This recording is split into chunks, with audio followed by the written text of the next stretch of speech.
Mr. Sullivan. Mr. Hood Up Jackson. That's me. Hood up. I'm hood up and free.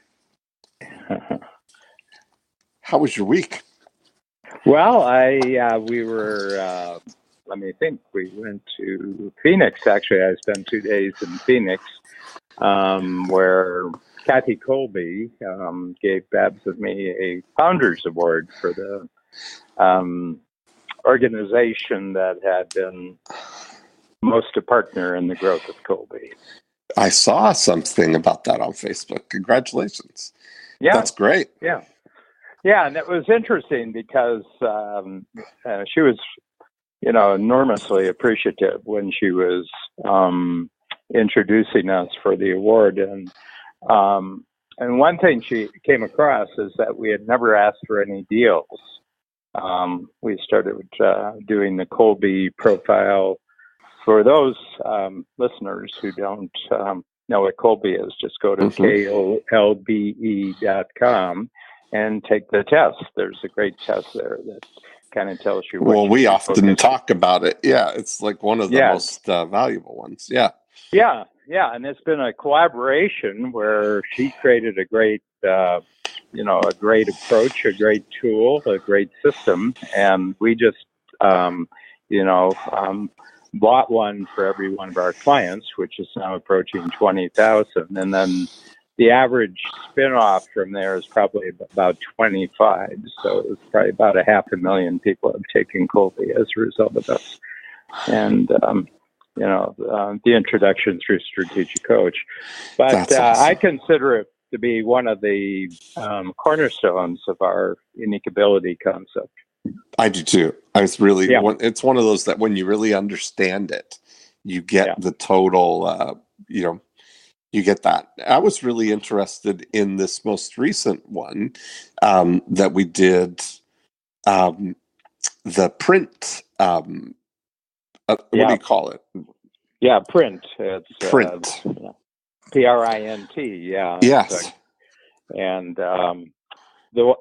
I like them for different reasons. So the Colby for me is the key to understanding teamwork. So the who, not how. Yes. Sort of approach that we're now developing, and you came up actually with the words "who, not how" on one of our podcasts.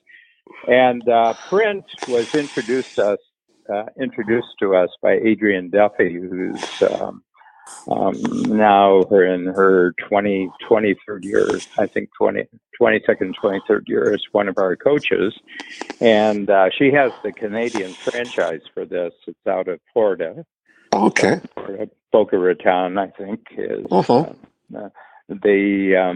and the founder, the people who created this, the man who is the lead person on print, worked with Deming. Deming was the management consultant who went to Japan. Yeah, I know all about Deming. Yeah.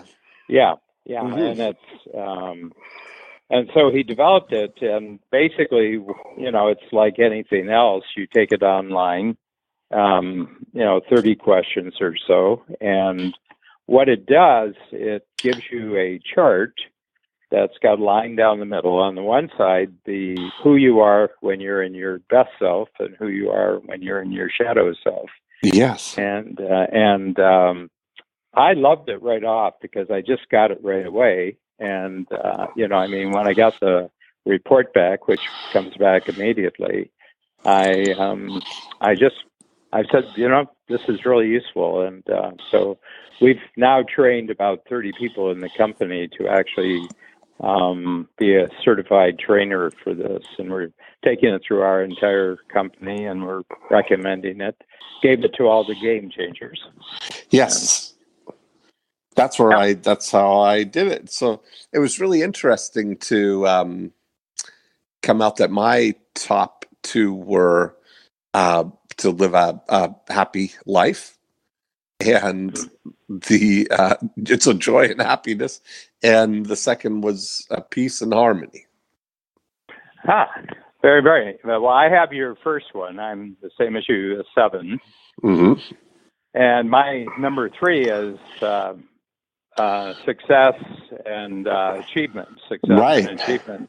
And the way I look at it is that I keep expanding my success so I can pay for bigger parties. Right. I like that. So everybody be happy around you.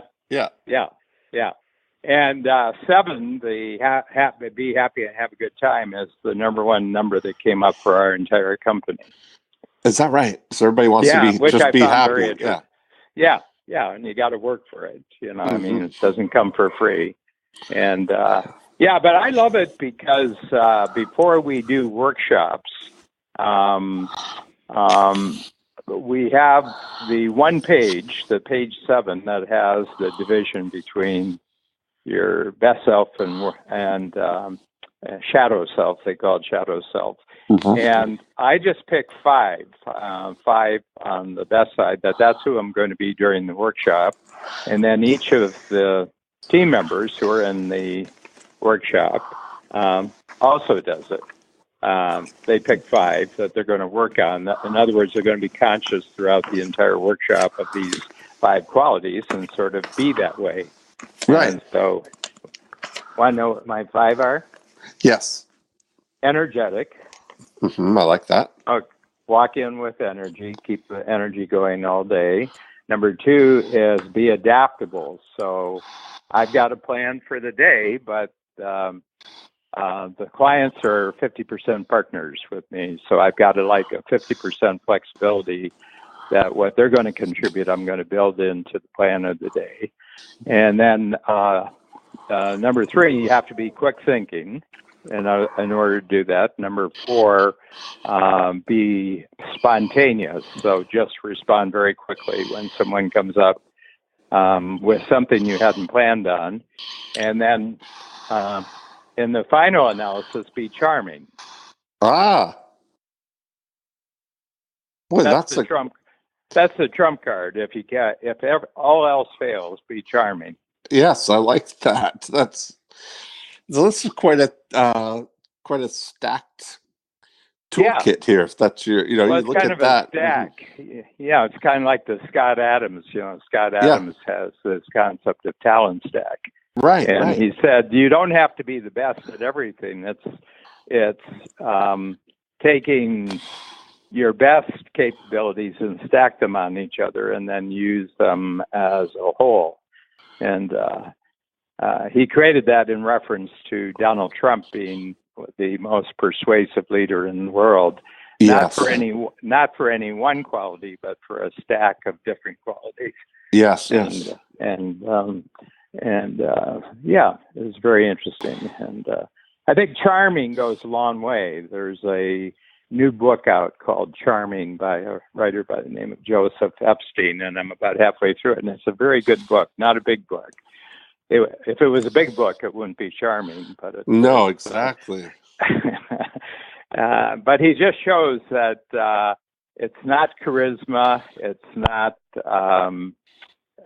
it's not being cool, it's not being sophisticated. There's a quality called charming, and he said there isn't much of it in today's world, in the media world.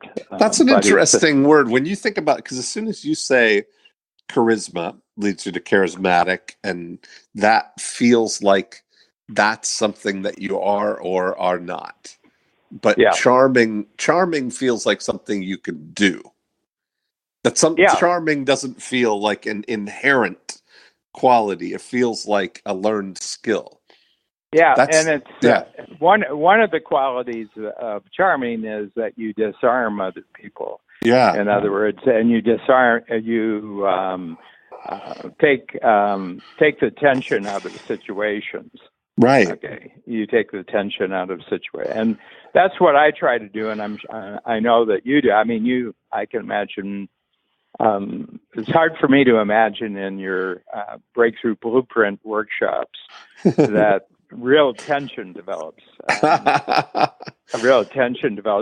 I can imagine that you're, if anything shows up, like if someone's having difficulty, you have a way of disarming things. Yes. Yeah, that's true.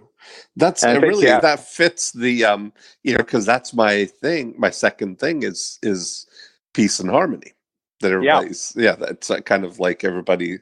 I want to have a joyful and happy life. I want everybody else to have that too in my presence. I don't want it to be stressful or anything around me.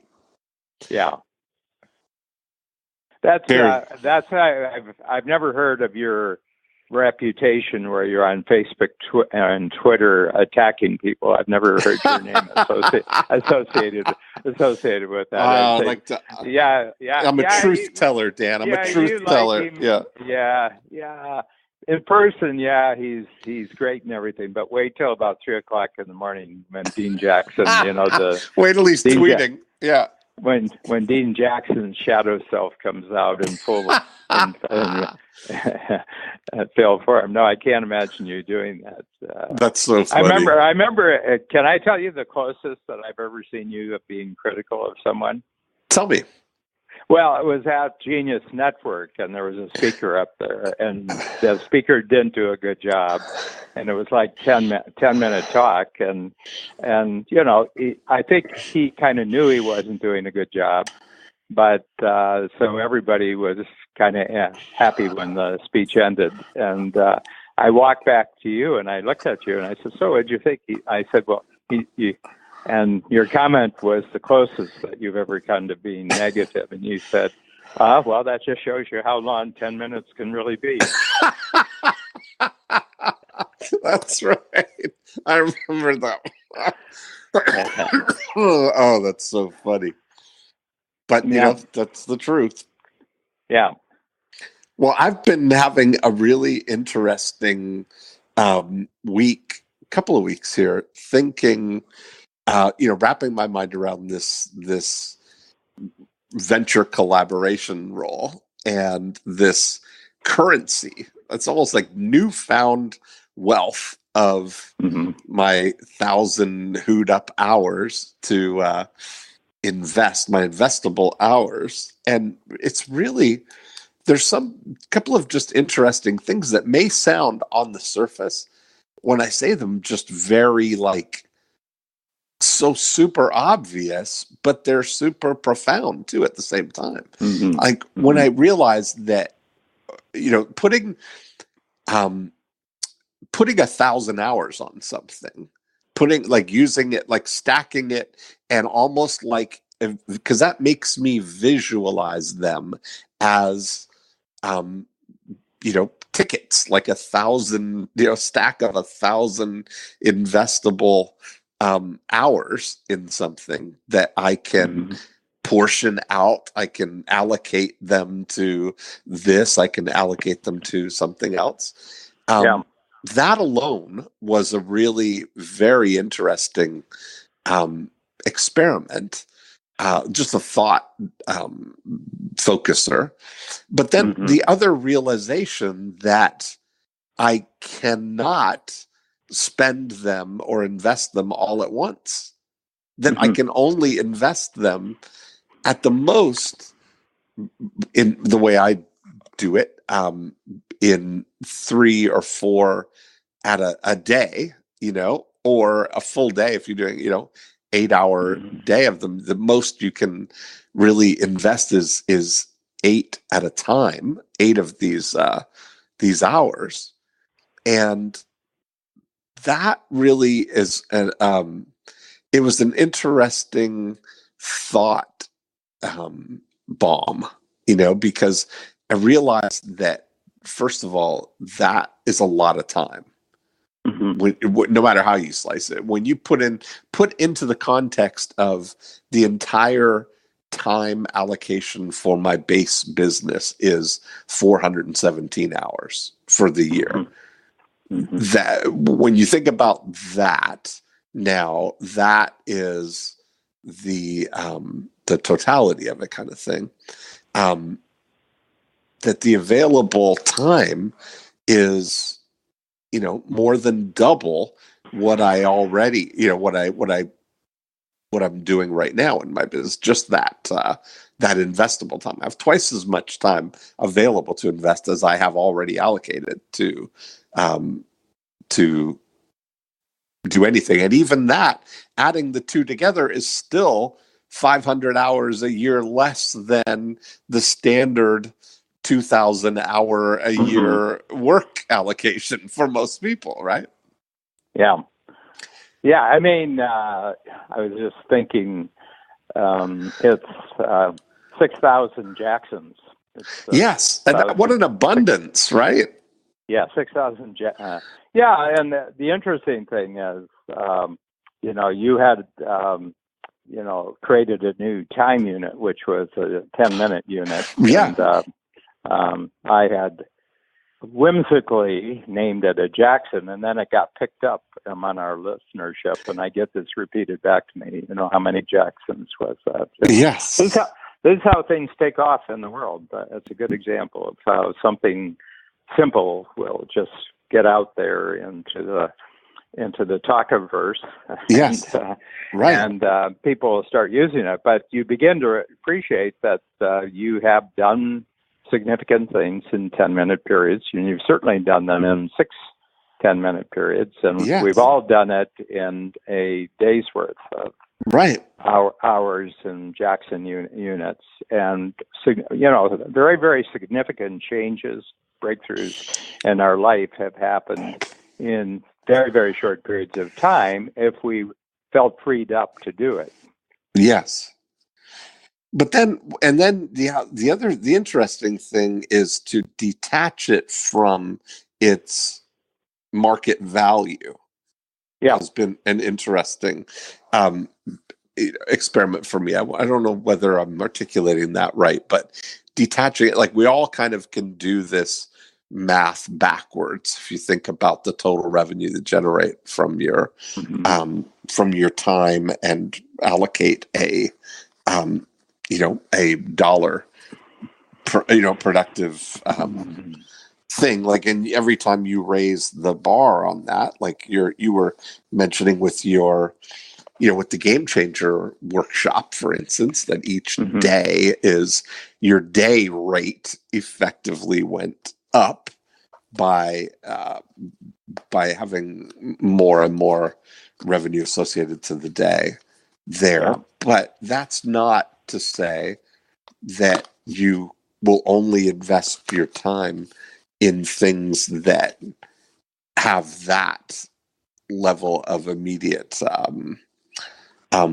payoff, or how do you think about that? That would be a better way to put this for me to understand. If I'm getting some coaching on this, that would be there's 2 things, actually 3 steps to this that I from around 1974. Are you there? I am. Yeah. From 1974 to 1982, I was just someone who went out with big sheets of paper and asked people questions. And then I'd do drawings of kind of visualizing what they were saying, and then getting them to choose certain objectives, being a coach, and then saying kind of what would be the first actions towards this, and then putting it into a time frame for them. And didn't really know what I was doing, and I was kind of doing one-offs each time. But around 1980, after doing this for 6 years, I got a sense that there was an overall pattern that doing it 60 or 70 times had indicated that almost everybody was doing exactly the same thing. Yeah. But they were using different objectives, different goals. They had different obstacles. They had different strategies. But you could actually create a structure, which I called the strategy circle.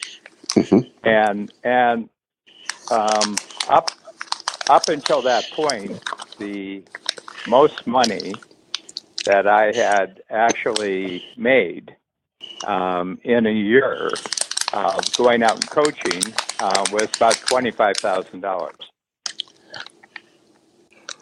in $1974 or $76 or whatever. Well, right? 1982, I had made, I'd gotten up to $25,000. And in today's terms, that would probably be somewhere, with inflation. That's probably in the neighborhood of about $60,000. Okay. But then I created this common sheet, and I actually had to go to blueprint shops because nobody could print. They were 17 by 22 sheets, a big, almost like an art pad sheet. Mm-hmm. But I got a typesetter to actually put in the lines and everything, so it looked like it was an official business. And then I got them run off in a blueprint shop, and then you could write on them. So I would do this, and so first 8 years I got to $25,000, but just by doing these sessions where I was using the structure, so everybody was going through the same structure.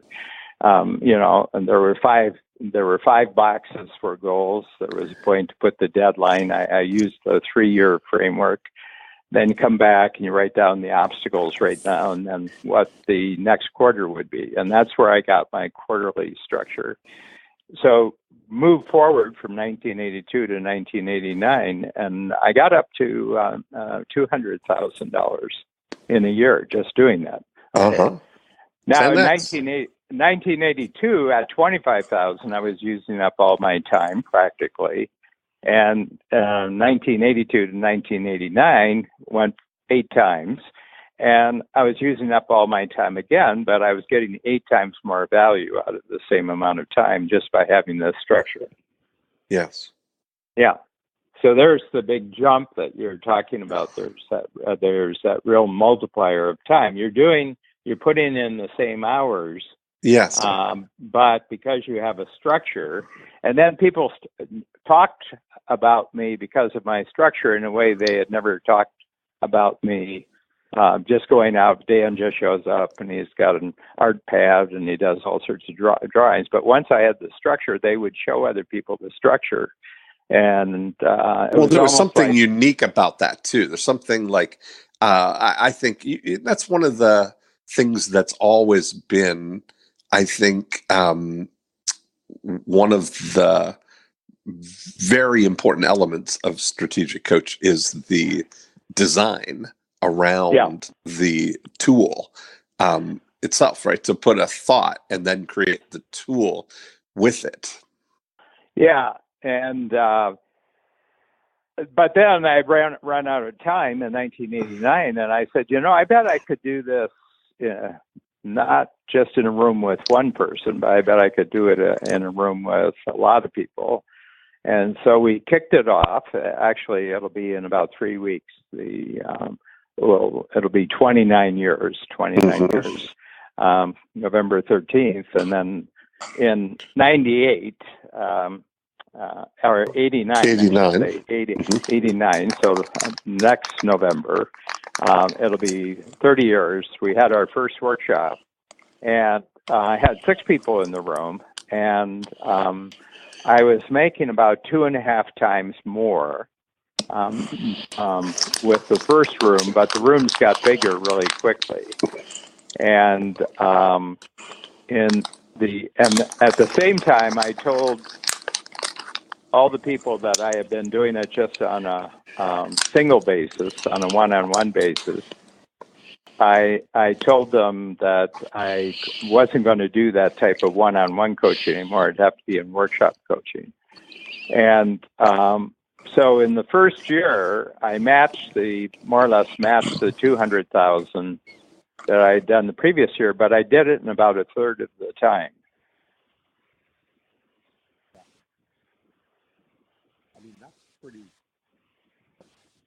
Hello? That's a pretty big, when you think about just these leaps that you're outlining here. Yeah, well, just put 2 multipliers together.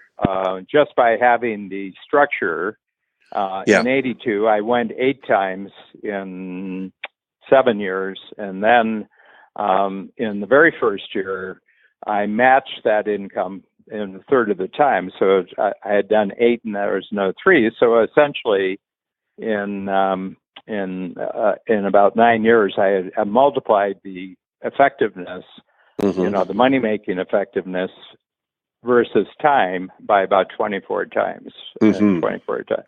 And, that's the essence of entrepreneurism right there. I mean, you're an entrepreneur, I'm an entrepreneur. The universe of our clients is an entrepreneur, but it's that getting huge results with less and less effort and less time. That's really entrepreneurism. Yeah, entrepreneurs are the masters of time and result breakthroughs. And that's something that there's I think that it depends what you're investing that time in too, right? Because when you really look at, if I take these 1,000 hours, there's some, you can invest them in a way that is completely original work with no other value of it. That it's just you're doing something there, or you could go all the way where you're investing that time in something that has no immediate value, but big long-term value. That you're creating something, creating a tool. Yeah. And I think I was thinking about this yesterday afternoon because I don't do any work on Saturdays.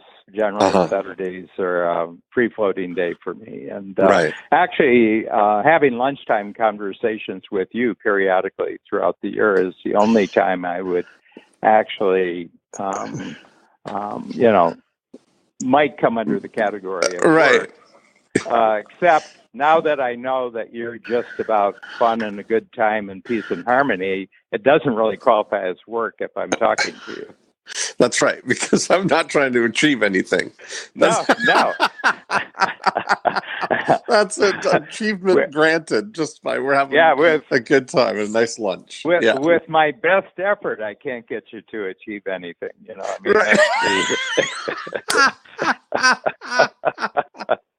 I don't care what kind of tricks I have up my sleeve. I can't get you to achieve anything.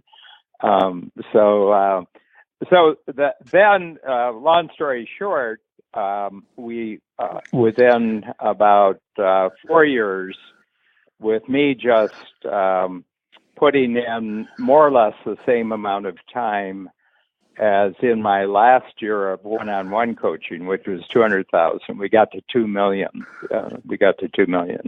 Right. And it was just me, so we were up 10 times. Yes. So the first year there was about a third of my time involved, and that was because I hadn't actually created more customers. I had created more customers that would have been full time, but then we built a marketing team and a sales team around it, and a marketing team, and we got up to 95. So it was 6 years. We got up to 2 million. And then I brought in the coaches, and I said, well, the way I can multiply now, I've proved that I can do this in large rooms with a large number of people, and then I brought in other coaches. So now we have 15 coaches. Yes. And this year will be somewhere in the neighborhood of 40 million.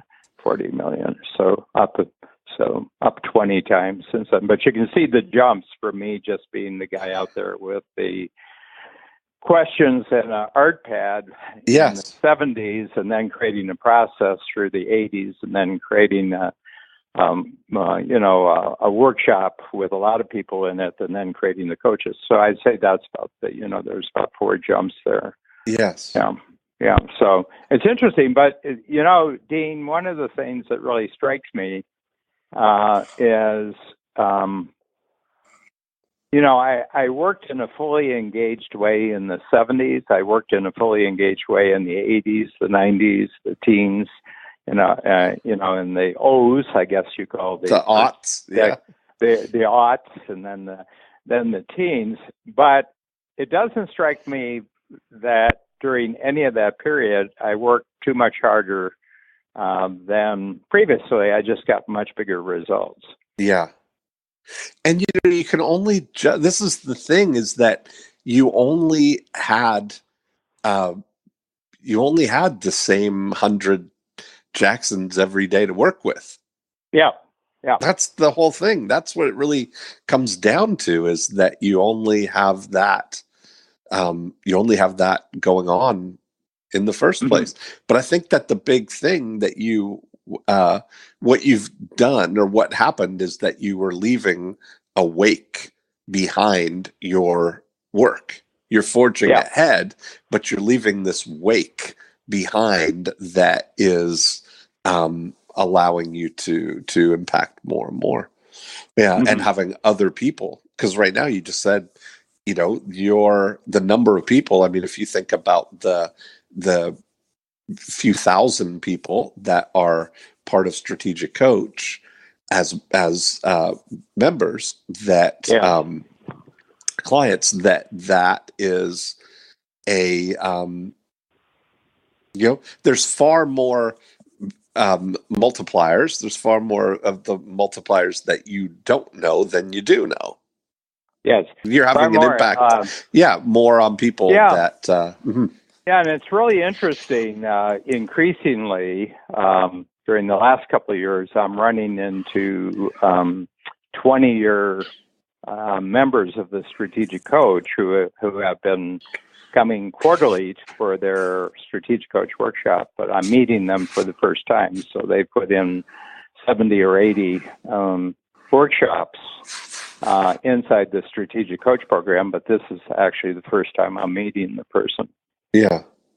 Yeah. And it's kind of interesting because I don't see anything lacking, when I talk to the person. They're very clear. They know the concepts. It's very pleasing, actually. It's one of the decisions I made, and you'll appreciate this, is I started watching the self-improvement world, because I think that's what you and I are in. We're in the self-improvement world. And I was watching the direction that other individuals were taking. And one of the dominant ways that people were becoming bigger and better, according to their goals, in the 70s and 80s, was by building it around their personality. Okay, and I think of someone like Zig Ziglar. If you think of Zig Ziglar, and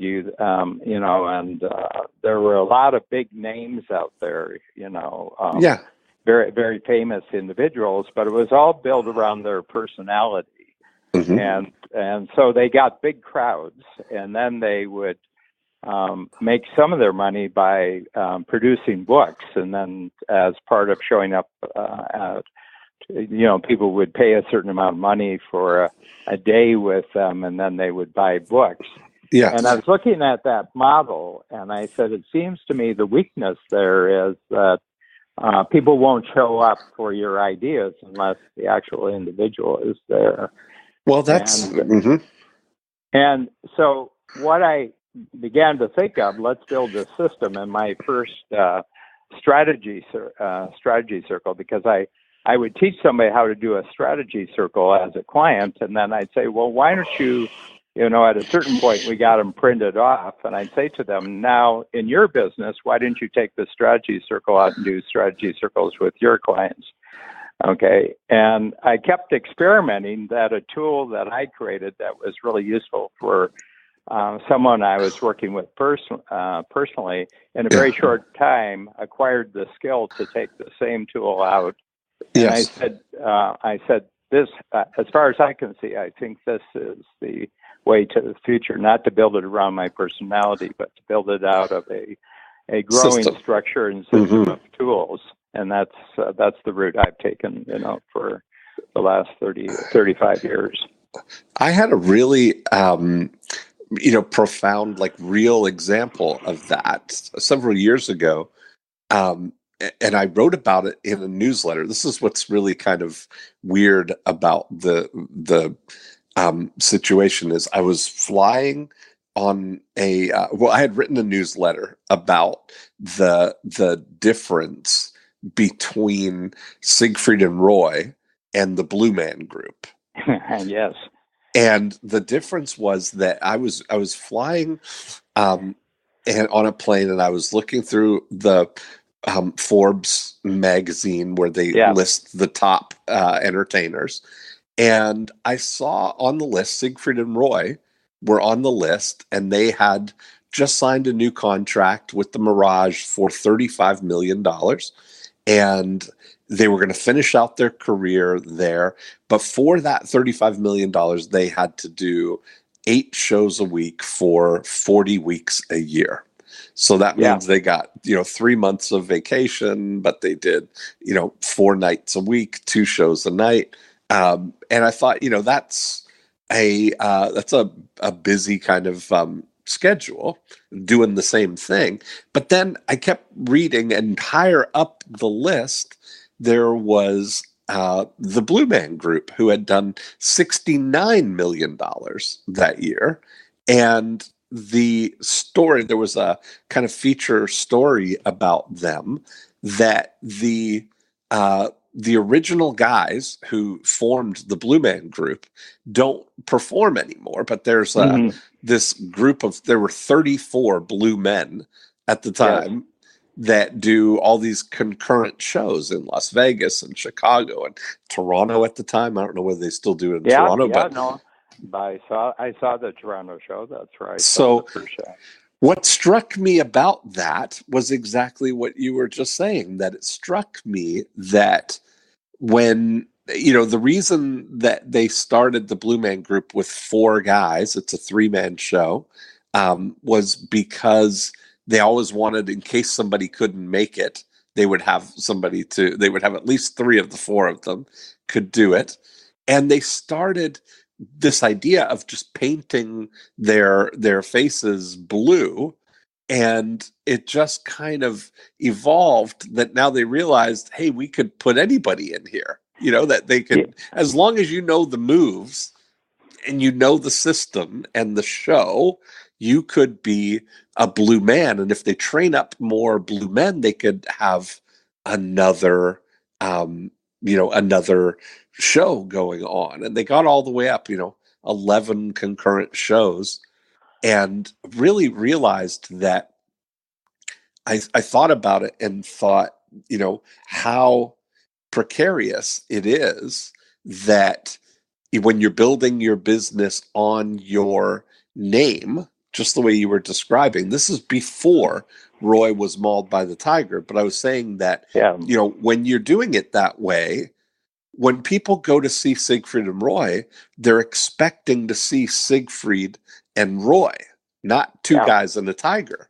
And that's the difference. Well, I mean, it's very interesting. The day after the incident with the tiger, where Roy, and there's a lot, and Roy said that he thought afterwards, and the tiger lived another, I think, 8 years after that. They put him in the Las Vegas Zoo.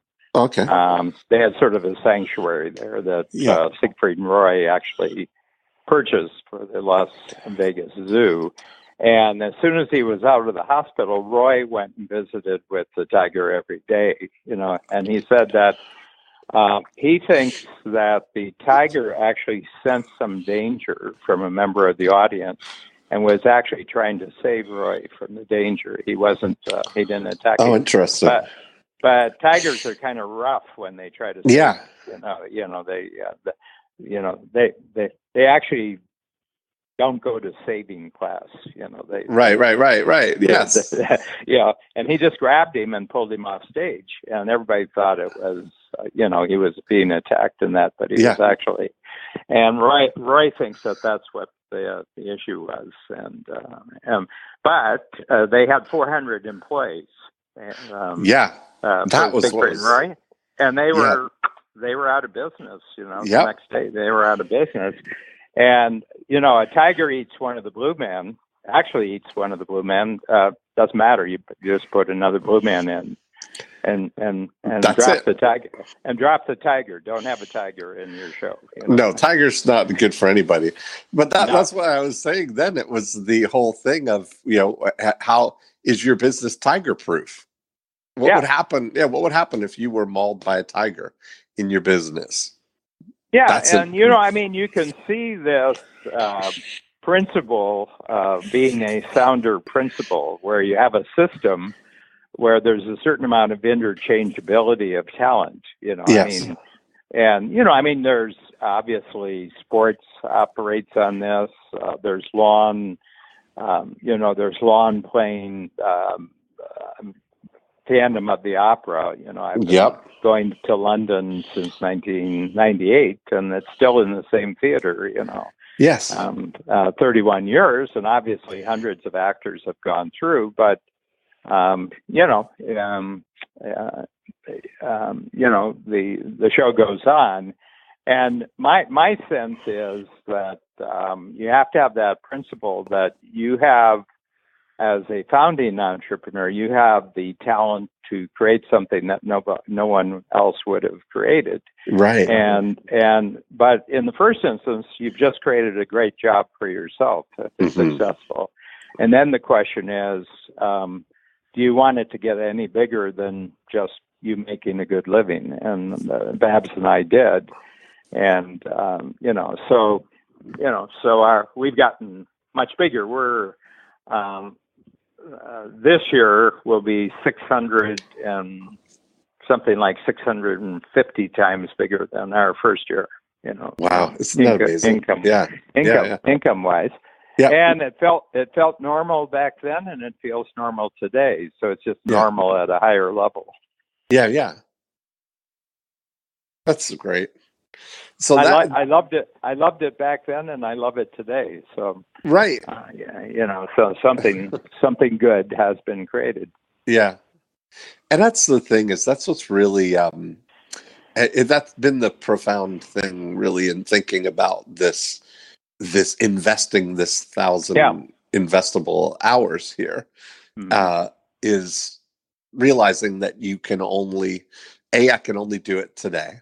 And as soon as I always have 1,000, because as soon as I invest today's, I get a year from now's that 1,000 or that days are added to it too. You can't kind of diminish it. It's it's interesting. I mean, one of the things is that since the central principle is that the operating dynamic is that you're the who sets up the game for other people to do. And therefore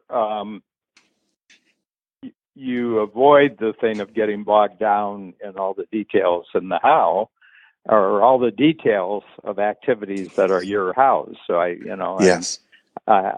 really don't do that anymore. And I'm just amazed at how my sensitivity to anything that looks like a how activity has gone,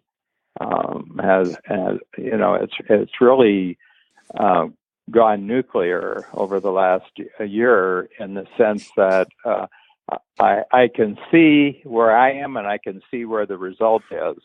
And then I just put my spidey sense out in the interim space between me and the thing. And I say, I'm picking up how activities that I should be doing. And that becomes part of the game plan to define where other people can play a part in actually doing this. Yes. Isn't that interesting? So I'm starting to think this, had a discussion today. I got a massage this morning. I have a massage therapist who comes to the house. Yeah. Yeah. And I had one come at 9:30. Oh, well, there we go. So, we were talking about, she's, wants to start doing things online for her business, and she wants to expand. She got an extra room in her spa. She's got 2 massage rooms. I just helped her just do kind of the calculations of what the potential that it's got, right? Thinking about it like a business, and her again, her delay has been how related things. She's got to she has no energy around trying to figure out how to do the things online, right? With her website and all this stuff. And I had that whole thought with her of, you don't have to know how to do anything. Wouldn't it be great if you just had somebody, who knows how to do those things, right? And it was really like freeing for her to think that way, and when she realized that the potential in her 2 rooms, just as a minimum thing, is, $30,000 a month, is that when you contrast that to what she's currently making, just doing the massages. Yeah.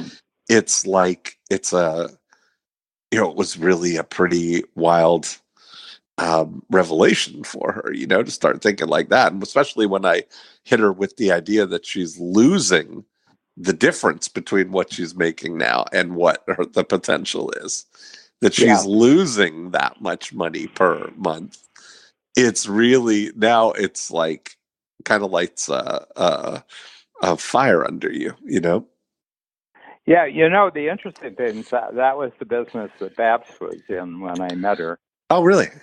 Yeah, she had a really top-notch. She was well-known as a massage therapist, and she was famous with air crews, the airline crews, and she and also stunt people who were stunt people. Okay. They injured themselves in a million different ways, and then also ballet dancers. She had, and she had tremendous word of mouth. But when I started developing, so I created my strategy circle structure almost exactly within the quarter when Babs and I, got to know each other. And I was about 3 years into it, and she said, if I look at my business and I look at your business has all the growth. So why don't I come over and start working with you, and we can develop your business? Because there's just, first of all, there's a big wear-out factor for massage therapists. Yeah. And it's kind of, it's hard for me to see the variety if you go out 10 years that you're going to be doing things remarkably different 10 years from now. You're probably going to be doing the same thing. And that is an interesting. I mean, that's looking at it from my point of view. Right? No. What do you think has changed in the last, let's say, 20 years for you? If we go for just massage? in your no, not in massage, for your last 20 years, what has changed for you? Well, there's a lot of packaging exercise that I used to be solely writing. Yeah. Finished artwork, getting stuff into multimedia, where I didn't, once it involved technology, I didn't do that side of it, but I had to do an enormous amount of prep work. And writing was one of the big things. I estimate probably about 400 hours a year of writing. Right. And the books that I'm writing, last four quarters, I've written 4 books. The average time's been 30 hours a book, and it would take me 250, 300 hours a book. So I'm down 10. And so what I've done is I've just reduced my part of it to coming up with the idea, and then doing a really great outline for the entire book. Also, just going for short books, which you and I are kind of big fans of. We're kind of we're thieves together in that venture. Yes. And so what I do is I just develop projects as far as someone else with much greater execution skills than I have can get the whole. They get the strategy, they get the point, they get the context, and then they just go for it, And then they do things that surprise me, and I'm always I always go along with their surprises because I say, hey, it's not the way I would have done it, but I'm going to go with it anyway. I almost never second guess them when they do it differently than what I had imagined. I said, oh, that's terrific. That's kind of like an innovation I hadn't thought about. And, as long as it's not incorrect, as long as the information is correct. I just want to bring up one thing because I think we could talk about this forever, but I was at the Colby conference and I had a panel discussion with three veterans, both in the Colby world and the strategic coach, and they were up on stage. And then I did the who, not how diagram, and then I had them talk about how they use who, not how, and the breakthroughs that it's actually been. And the next morning I got up, and I've been reading this book by George Gilder about how he feels that somehow the world has to find a replacement for the gold standard to back up the reality of economic value. And we haven't had it for about 30 or 40 years. For 300 years, gold was the standard on which you based paper money and transactions. You had a gold value. And he's got some ideas about it. I don't think he's there. But I came up with a concept, and I'm just throwing it out to you. And I said, I think that the value for the future, and it's 4 words, it's teamwork value of technology. The teamwork value of technology. In other words, both teamwork and technology are exponentials. Okay. And what I mean by that, it was the exponential of teamwork, which is behind every technology. Usually a technology is not created by a single individual. It's created by an individual who has an idea and then accumulates various other capabilities around him or her. And then they create a multiplier of impact. In other words, they create, first of all, their team is an exponential because they're able to do things together that produces an entirely new result. All entrepreneurism never starts with an individual. It's an individual in teamwork with a lot of other people that usually creates the breakthrough. So all through history, we've been creating technologies. Language is a technology, writing is a technology, printing is a technology, and now we're up to digital communication. And we're always multiplying ourselves individually through teamwork with others. And then certain kinds of teamwork will suggest a more automatic way of taking the impact of the teamwork and multiplying it much further, and we call that technology. It becomes automatic. We use machines, and for a long time we used animals or we used other human beings, but we've used water power, we've used wind power, we've used fire power, and we do it. And then technology, once it develops, can come back and multiply the teamwork even further.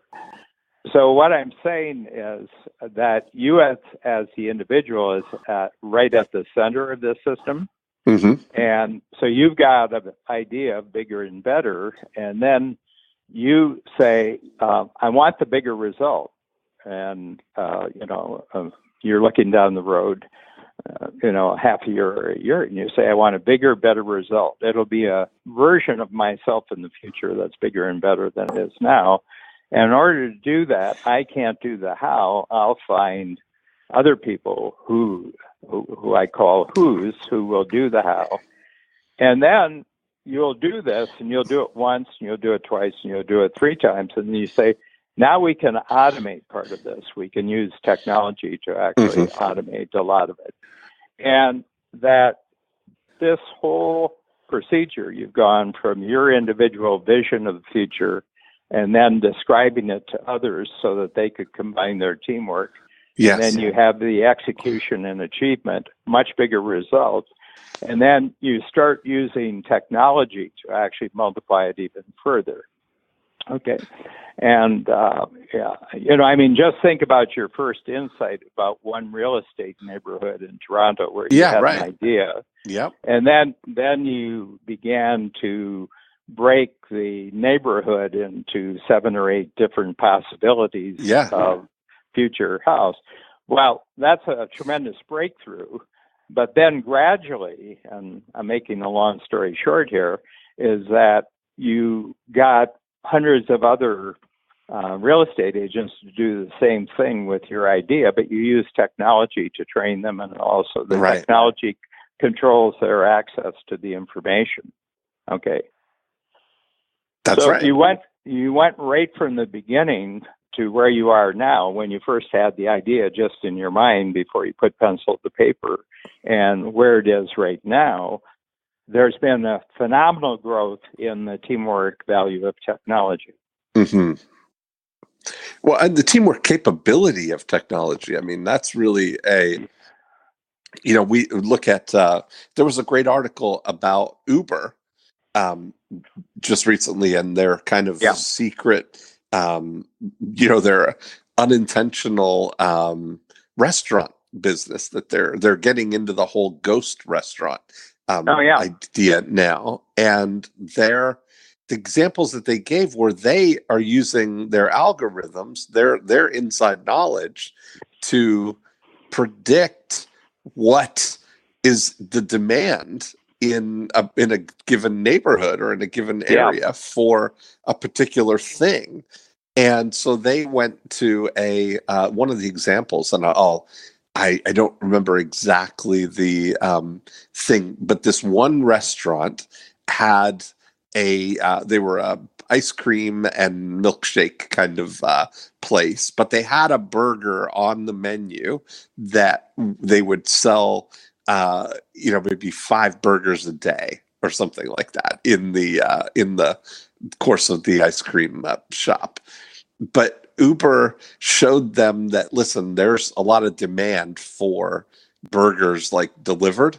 And they used that resource, the capability that they have of the kitchen space to create burgers that they're not using to its capacity right now. They partnered with them, and they're selling 75 burgers a day that way. Yeah. Yeah. On, just on that, capitalizing on an underutilized capability. I think that's really there's something to all of that most people's unique ability. There's something maybe really valuable in this thought exercise that most people, when we get to the point of hooing up their hours, hooing up their time, is that what I did is I've hooed up myself from everything except my unique ability, which means that 417 hours that I'm spending in my business are 100% unique ability time. But that leaves me a surplus of these 1,000 hours of unique ability time that I could deploy at somebody else's, or in collaboration with somebody, just the way these people are doing with Uber. Yeah, I would say, since you're in a position to do it, I mean, you're unusual in the coach, that your great discovery about the hoot up hours is that you had already done it. Yeah, and that was what I was frustrated, or that was what I was struggling with. I realized, you were saying, well, I can't free up anything more. I said, well, you've already done it. Yes. I mean, in the course of the day, we've already done it, but you hadn't understood that you were living in you were living a rarefied existence. But now that you could, have venture collaborations with a lot of people because you'd already done it, but you weren't going to go back to any kind of who activity. You were just going to go directly to who, not how activities with bigger and bigger collaboration ventures. That's exactly right. But the thing I'm trying to establish here is that a lot of people want to put technology as the primary thing here, but it's actually the teamwork thing, that is. And it's actually the entrepreneur having the bigger and better idea and choosing not to do the how, but to get who's involved. That actually creates the team. That's what creates all the teamwork. Yes. And then the technology only becomes possible because the teamwork is exponentially successful. And then, of course, you want to take parts of it and automate it, and and then get a further multiplier from the technology being applied to the teamwork. Yeah. That original restaurant, the ghost restaurant you talked about, do you have an article on that? I do. I'll send it to you. But if the article that I found was, the headline was 9 restaurants, 1 kitchen, no dining room. If you just search that was the thing about the, I think it's called the Greenfield Group. But that article, that was, I have because it seems to me to be a perfect example of the game changer concept. Yes, it is. That's exactly what I thought. That's really the thing, is like taking somebody's, but now this new Uber article that I'll send you, because that's even more, that is even more relative to what we're saying, because Uber, who has this capability of delivering food right to people, right to their doorstep, and also through technology has knowledge that there's demand for something, that they can now go to and seek out this ice cream and milkshake place that has this woefully underused capacity for burgers, and collaborate with them on, making that the big thing. So it was kind of an it goes all the way down, even looking at my massage therapist today, right? That we did the calculation with her 2 massage rooms at 10, and 10 slots a day. Yeah. You know what I noticed, just from a political standpoint, that people who have not made the crossover from how to who, not how, tend to start becoming very, very anti-capitalist in their attitudes. And they're saying, we're just being left behind and everything like that, and they're like lonely, isolated, rugged individualists, and they just keep feeling that the world is against them, and they're taking our jobs. Yeah, but they haven't gone far enough with their own thinking about what kind of life they'd like to lead, and it's their own lack of having a bigger and better future, which would actually invite them to choose between whether they want to do the howing or the whoing. And I noticed this about massage therapists, because I'll be at Canyon Ranch next week, and they have 80 massage therapists, and some of them we've gone to for 10, 20 years, and I noticed they all become kind of anti-marketplace, anti-capitalist after a while, because they just feel like they're stuck. They're kind of stuck. And then they say, "Oh, I have to learn how to do something else." And I said, "No, you have to learn who to do something else." There's no better howing in the future than the howing you're doing right now. Yes. Yeah. Anyway. Very exciting. Always great. Always great. Dan, boy, I really enjoyed that one. Went fast. I can't wait to keep that conversation going. Well, I'll be at Genius Network next Sunday. Perfect. All right. So it'll be the week after next. Perfect. All right. Okay. Bye. Bye.